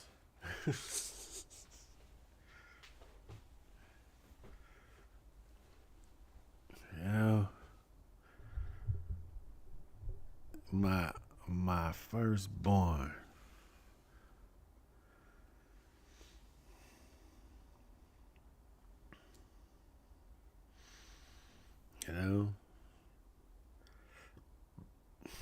Coming April 2nd. His due date, April 7th, but I say April 2nd.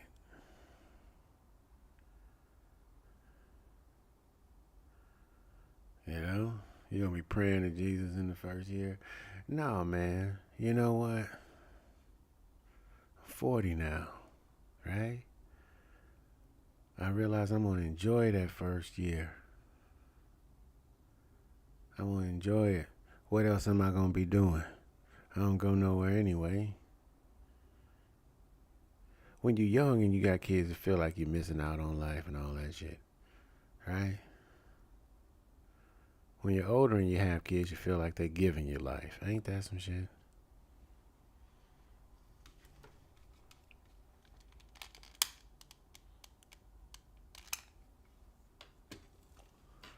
Hey, man, y'all better pick up these jewels I'm giving out. Because some of y'all ain't had no daddies, Neither did I.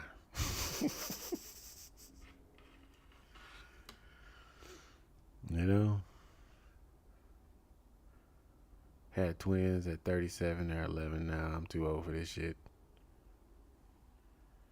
Yeah, man.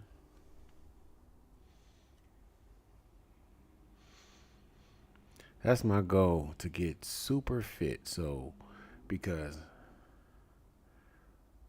in case this boy get out of line,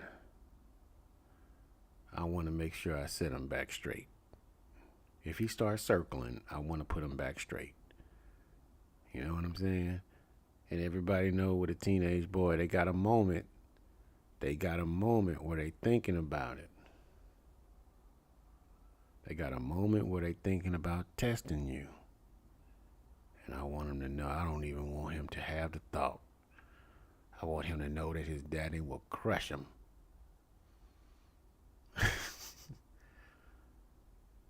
Crush him like a bag of Twinkies under a tractor trailer.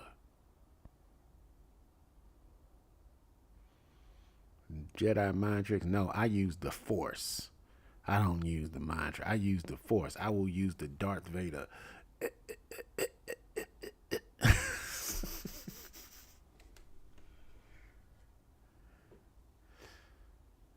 You know, the mind tricks only get you so far. You got to use the Force. You got to be 58 years old when the youngest boy gets out the house. 2 more years. Well, go ahead, man. I'm going to get mine out the house at 11. I'm going to just send them out like the Spartans. Just turn them loose at 11. If you make it back, you're worthy, son. Come back when you're 18. You're worthy then.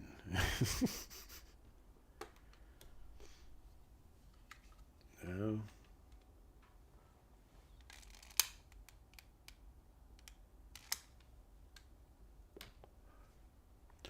go back to being productive. At least one of us is.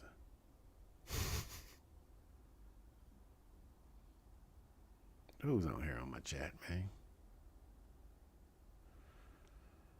Okay. All right.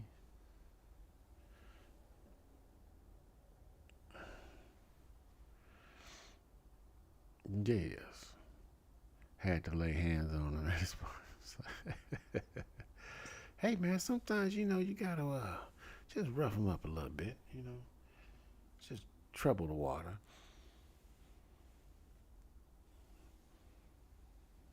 Mm-hmm.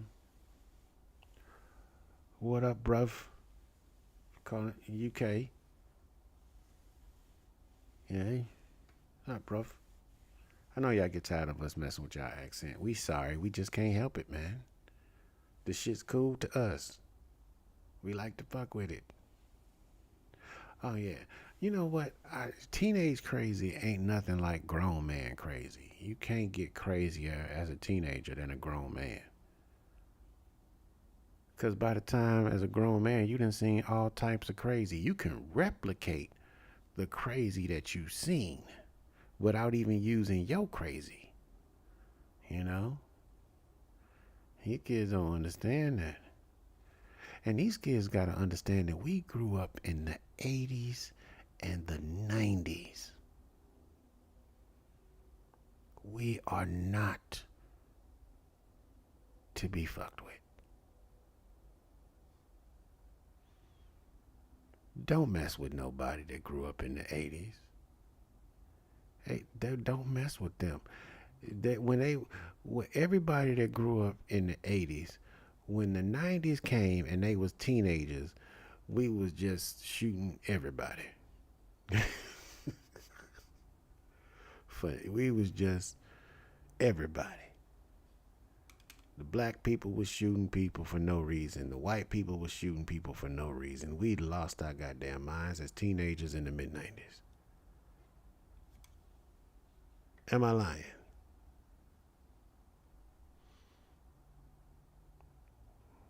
Don't mess with nobody that was born in the 80s, y'all. I'm trying to tell you. It was a different time. It was like the Wild West. Look at New York in the 80s. Look at that shit. New York looked like a amusement park now compared to that shit.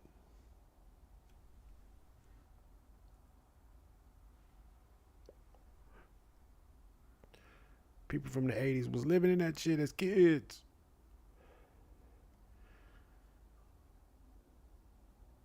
Yeah, they was complaining about stop and frisk. Police didn't have stop and frisk back then. They had stop and pop. And stop you and pop your ass upside the head.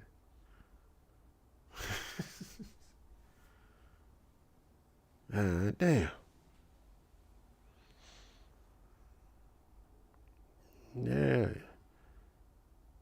Man, the 80s was wild, man. This shit wild too. But it's here, it's like wild in a couple spots. Like Chicago, wild, right?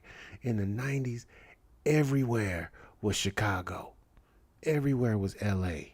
You had banging in Little Rock. They was gang banging in Little Rock.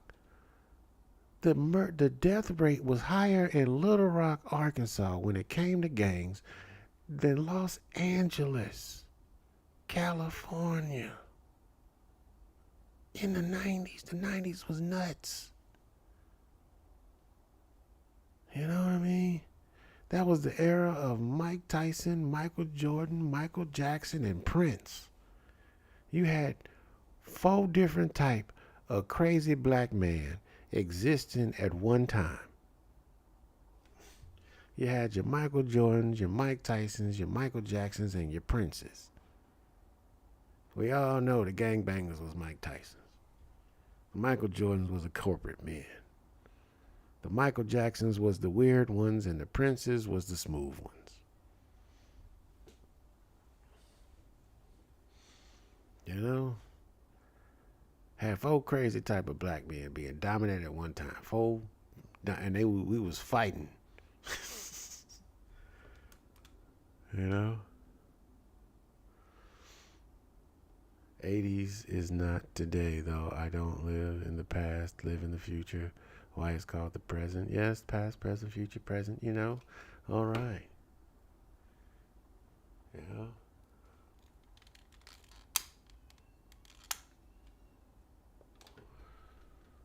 But those who don't remember the past are bound to repeat it. I'll match your quote with another quote. I see your quote, and I raise you a quote.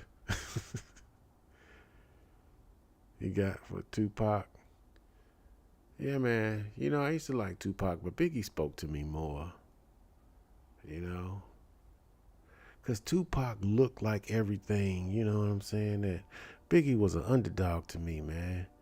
He was fat, black, and ugly, but he was a hell of a MC. You know what I mean?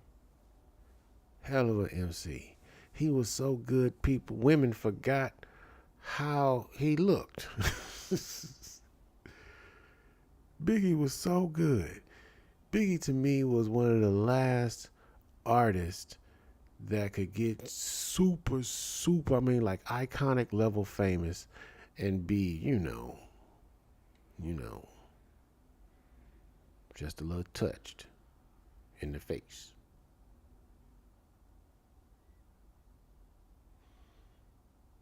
See, back in the 50s and 60s, you know,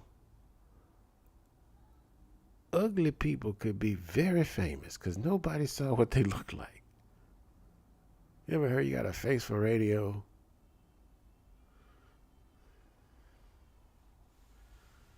I'm just saying. Are there no talented, ugly people in music? Like, all of these singers, they all look like models. Where do ugly people go? Ugly people was everywhere making music in the 70s and the 80s. Where'd the ugly people go? That's why music sucked.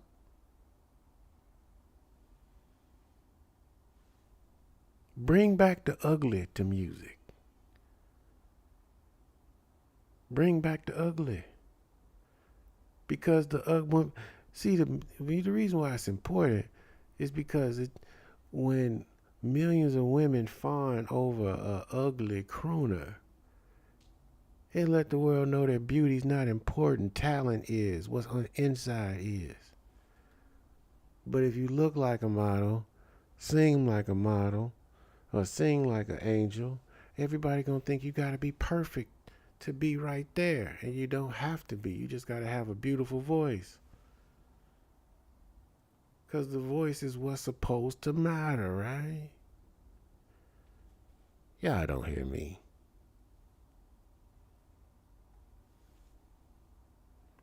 Y'all don't hear me.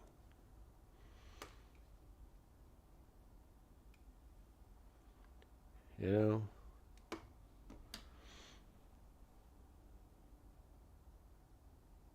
Music is missing the ugly, y'all. That's why it sucks. You know? When the rappers start looking like models and shit. When that shit start happening. The reason why rap was great is because it was ugly. And then their music made it. Lil Wayne was the last big ugly rapper.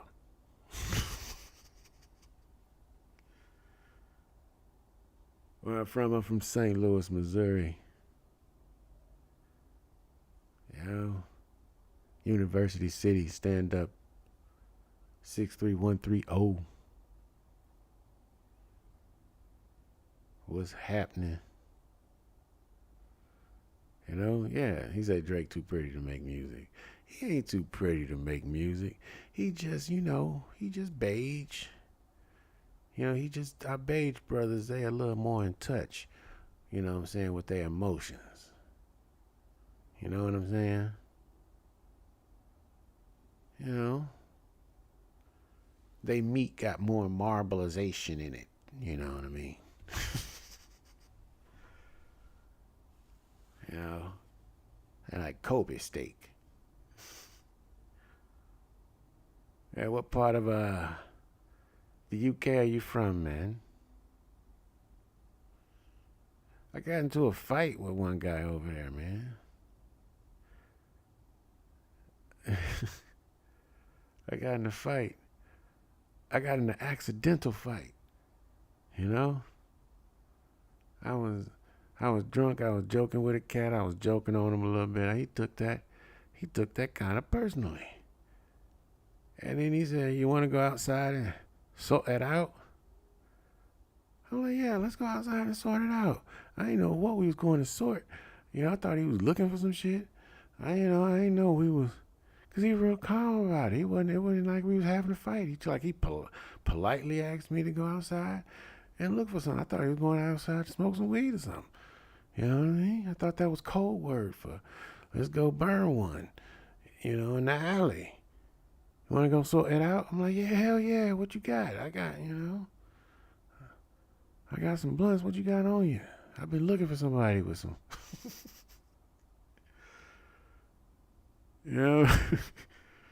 I thought I was going to smoke some weed. I didn't know I was about to get into a fight. Let's go sort that out. Let's go sort it out then. All right, let's go sort it out. Let's go burn this motherfucker then. Let's go. Hell yeah. Hell yeah. I was in the prime. I was at the peak of my health then, man. 6'4", 205, low body fat.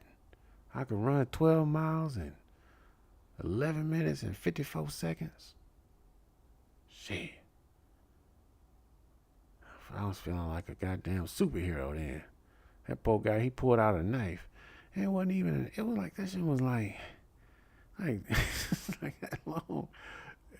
And I was like, man, what you gonna do with that, man?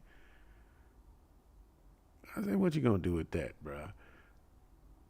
And anybody from St. Louis, before you fight them, they gotta let you know they from St. Louis. They gotta get, that is the Surgeon General's warning that somebody from St. Louis is required to give you before you enter into this conflict. You know what I mean? Yeah, I was in London. There's a black dude too, man. But I was a kid, but I could tell he was a kid. You know what I'm saying? He wasn't ready for that. He probably was about 16 years old. He wasn't ready for that.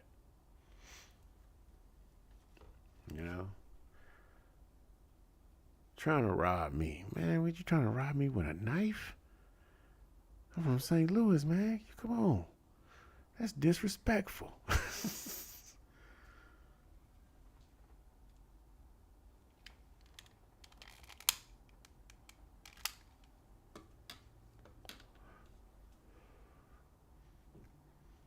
Yeah. No, not all brothers say let's go so out.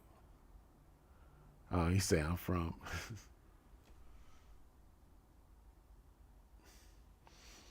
Yeah, but if they from somewhere that's reputable, you don't think about that. You know what I mean? But just because you from that place, that don't mean you do the shit that happened in that place. You know?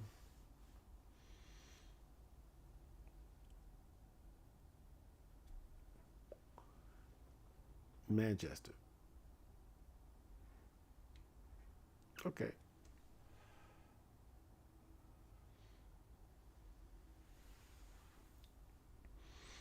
Yeah. There was this good short film called like The Robots of Brixton. That shit was amazing. Good animated film. You should check it out. It's short. Shit only like 10 minutes long, but that shit's great.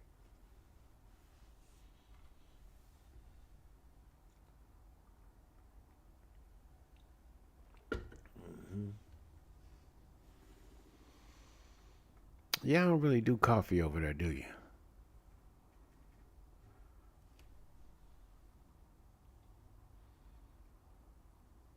I mean, you got some people that drinking coffee. What am I smoking on? A natural herbal cure for a lot of things that is, you know, special. Special mix of herbs and spices like Kentucky Fried Chicken. 13 herbs and spices. Yes, that's what I'm smoking on. 13 herbs and spices. I'm smoking some Kentucky Fried Chicken. You know, this man trying to get me banned. What man?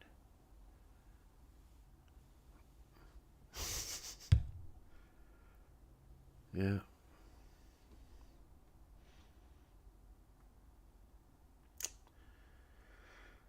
Let's see.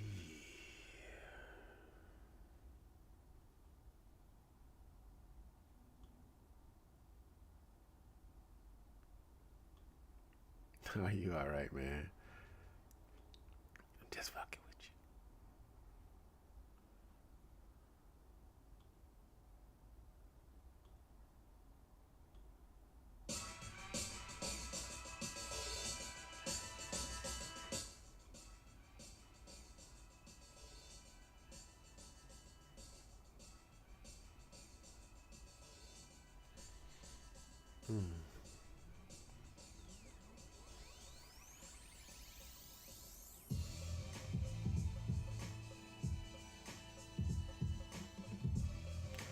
Is that too loud?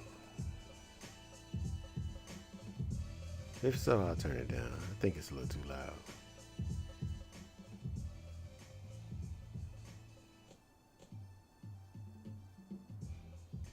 There we go. Hey man, this sounds like an intro to a radio show. Do I MC? Oh man, I used to be a little badass back in the day, man. I want you talking to the Freestyle Friday champion of Houston, Texas, 2 weeks in a row. You goddamn right. Won backstage passes to go see Juvenile. You know what I'm saying? That was all right, man.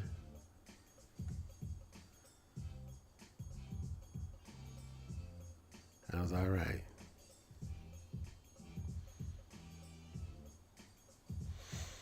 But no, man. I got a funny story about that shit too. I might tell that on the TikTok.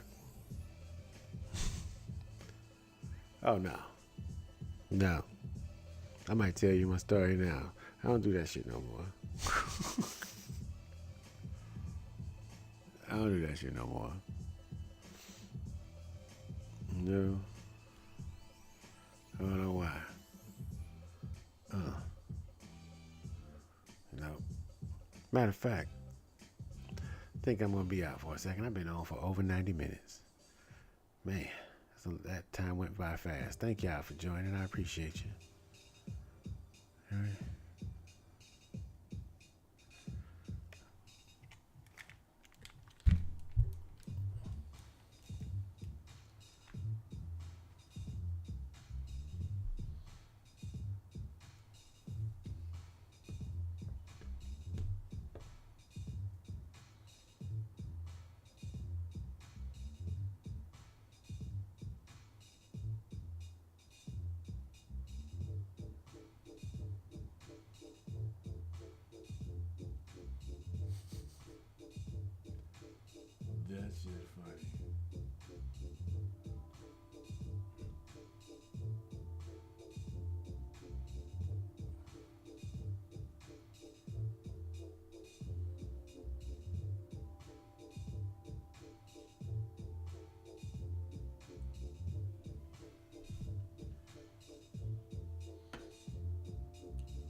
phenomenal.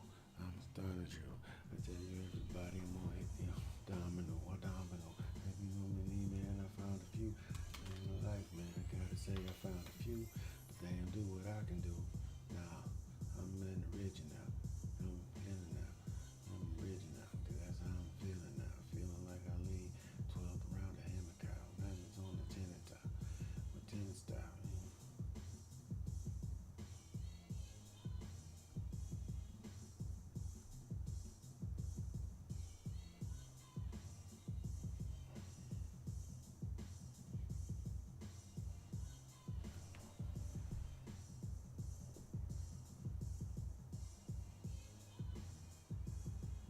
Oh shit, I'm still streaming.